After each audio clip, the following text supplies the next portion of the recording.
அதிமுக திமுகவுக்கு மாற்றாக தேமுதிக தொடர்ந்து செயல்படும் என்று அக்கட்சி அறிவித்துள்ளதால் பாரதிய ஜனதாவுடன் இணைய வாய்ப்பில்லை என்று தெரியவந்துள்ளது. லோக்சபா தேர்தலுக்கு பிறகு தேமுதிக ஆலோசனைக் கூட்டம் அக்கட்சியின் கோயம்பேடு அலுவலகத்தில் புதன்கிழமையன்று நடந்தது. கட்சித் தலைவர் விஜயகாந்த் தலைமையிலான இக்கூட்டத்தில் 11 தீர்மானங்கள் நிறைவேற்றப்பட்டன.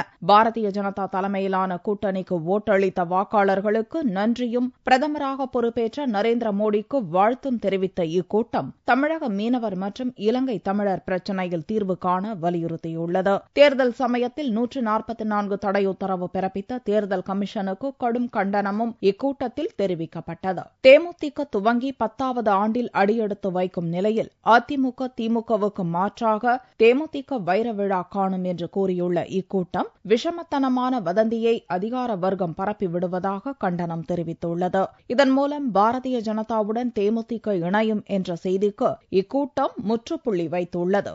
மேலும் தமிழகத்தில் நிலத்தடி நீர் உயர போர்க்கால நடவடிக்கை, வறட்சியை ஒழிக்கும் முயற்சி, மின்வெட்டுக்கு தீர்வு, வேலைவாய்ப்புக்கு சிறப்பு திட்டம் உள்ளிட்டவற்றை செயல்படுத்த தமிழக அரசை இக்கூட்டம் வலியுறுத்தியுள்ளது. தமிழக மீனவர்கள் அச்சுறுத்தல் இன்றி மீன்பிடி தொழில் செய்யவும், தாது மணல் கொள்ளையை தடுக்கவும் மத்திய அரசை வலியுறுத்தி இன்னொரு தீர்மானம் நிறைவேற்றப்பட்டது. முன்னதாக மறைந்த மத்திய அமைச்சர் கோபிநாத் முண்டேவுக்கு இக்கூட்டம் அஞ்சலி தெரிவித்தது. இக்கூட்டத்தில் உயர்மட்ட குழு உறுப்பினர்கள், மாவட்ட செயலாளர்கள், எம்எல்ஏக்கள், லோக்சபா வேட்பாளர்கள் உள்ளிட்டோர் கலந்து கொண்டனர்.